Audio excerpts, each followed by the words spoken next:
show is sponsored by Private Internet Access. And this is something I use on my personal computers, work computers, and on my devices. Whenever you're using an open network for internet, whether at a cafe, whether you're at the airport, shopping center, wherever that may be, you need to encrypt yourself and ensure that your personal data is being protected at all times. Private internet access is available all around the world. And as I've mentioned, you can use it on your smartphone, your smart TV, laptops, iMacs, whatever it is that you use. This also gives you the availability to access content worldwide. So when you're traveling, it doesn't matter if you want to use your Netflix, the iPlayer, YouTube, wherever you are in the world, the VPN via private internet access gives you the ability to do so. Now, what the Football Terrace can do for you is give you an 82% discount on this product, plus 3 months free. All you need to do is click on the link in the description or scan the QR code on your screen during this video to sign up now.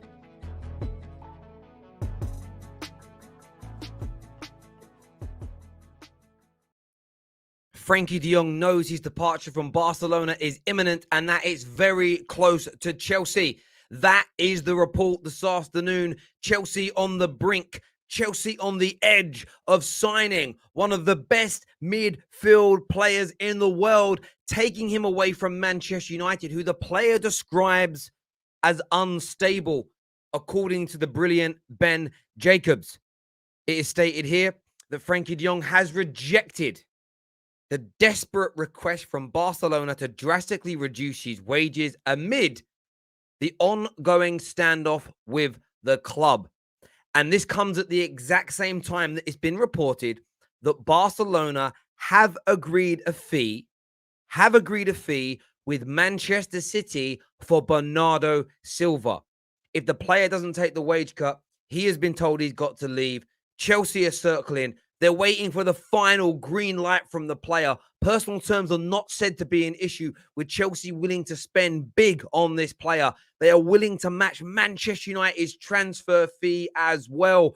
What are the ramifications of this going to be? How much is this going to improve Chelsea? Man United looking like they're going to be in the mud as well. In the mud as well. I want your thoughts. I want your feelings. Make sure you're smashing that like and that share button. My God. Ben Jacobs here says there's a private acceptance at Manchester United that Frenkie de Jong's transfer won't happen as long as Chelsea push. As previously reported, de Jong wants to stay at Barcelona, but if forced out, he sees a move to Chelsea as more preferable. They are the words from Ben Jacobs, and they have echoed everything that I have said the majority of this summer. I have believed all along that he would be forced out of Barcelona and would leave Barcelona. I felt that Man United had a great chance. Very many credible journalists stated the only thing stopping the deal was the deferred wages issue. Yes, we know that de Jong wanted to stay, but only if they paid and honored his contract, gave him the 17 million pounds he deferred in salary to help get Barcelona through one of the most difficult periods of their history.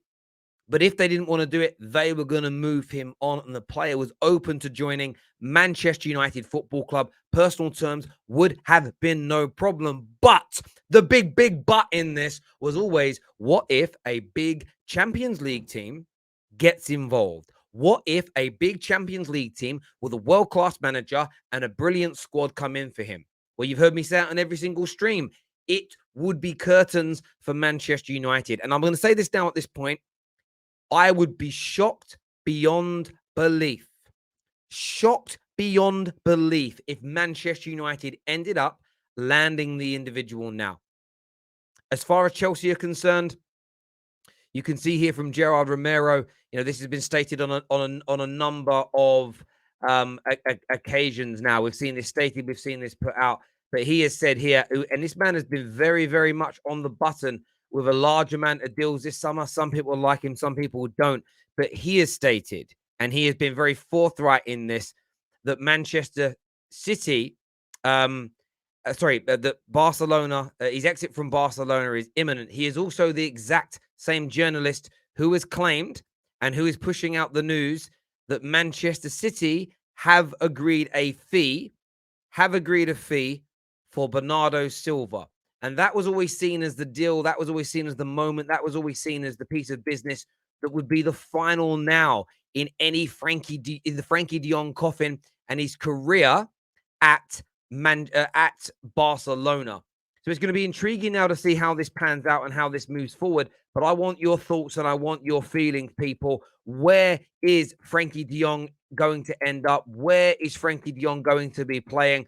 As we've seen, rejecting the offers made to him by Barcelona to stay, preferring Chelsea Football Club over Manchester United. I want your thoughts. I want your feelings in that comment section now. I really, really do. There's the confirmation for you, by the way. Barcelona and Man City have agreed a fee for Bernardo Silva, less than 80 million euros, according to Gerard Romero.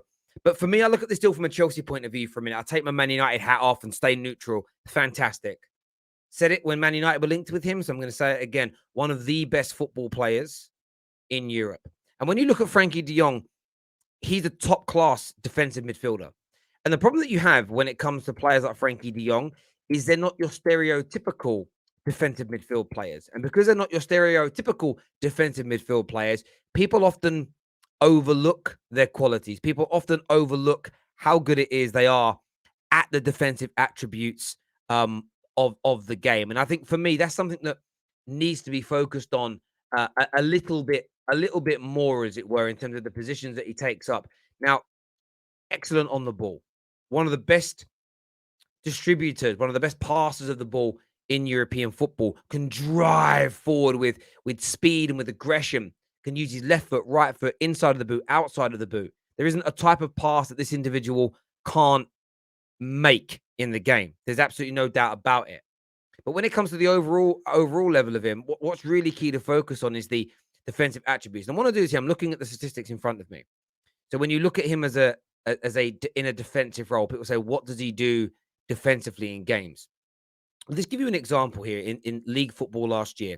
Rodri, who's considered one of the best defensive midfield players in the Premier League, one of the best in Europe, averages 0.8 interceptions per game. Frenkie de Jong, 0.6. By the way, not playing in a DM role, playing in a box-to-box role primarily, but still 1.6 of them. Actually, what's probably better to do? I'm gonna do this now. Actually, I'm gonna change it, and I'm gonna put him in a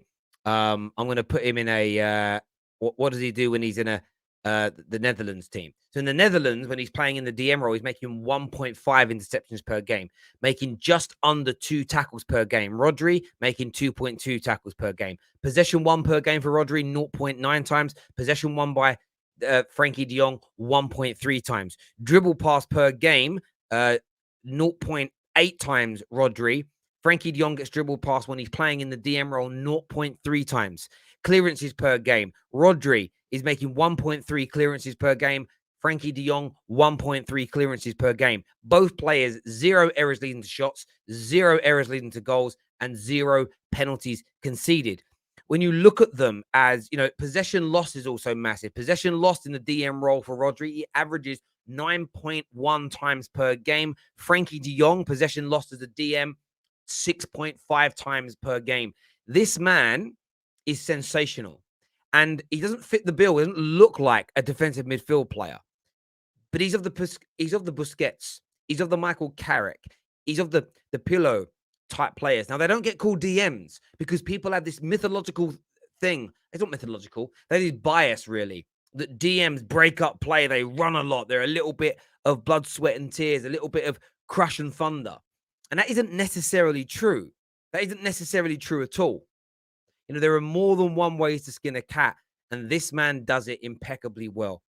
Chelsea Football Club here are picking up one of the best footballers in Europe. And yeah, he might be costing you £80 million, but he's worth every single penny of it. And you will see a transformation in the way that he's just quite literally everything that Jorginho gives you, he's better at. He's actually more physical. He's faster, can pass better, use both feet, can play multiple positions, but as a holding midfield player. So take away the word DM and just say a holding midfield player is brilliant. And he's so good at dictating the play, you don't necessarily need someone doing so much defensive work. But when you look at the statistics, when he plays in that role, he's up there with the guy that everyone calls the best in the league at the minute in Rodri. That's why I think he's out of this world. And I think that they've signed a brilliant player. On to Man United. What are they going to do? Rabiot looks like he's going to be a player that comes in. Milinkovic-Savic is now linked to the football club. But if he isn't going to happen, you've got to start looking at Youri Tielemans. You've got to go and start looking at some DMs and some other holding midfield players, the likes of Ruben Neves, needed. United need to make an impact. United need to push forward with this because Chelsea are about to improve massively. We know Spurs have. We know Arsenal have. Of course, the two teams at the top have improved their squads in one way, shape, or form. And Man United are a long, long, long, long way behind indeed. Now, I want your thoughts and I want your feelings. Make sure you're scanning that QR code before you go or clicking on the link in the description below. Until next time, take care. Goodbye. God bless. And we'll see you all again soon. Thank you.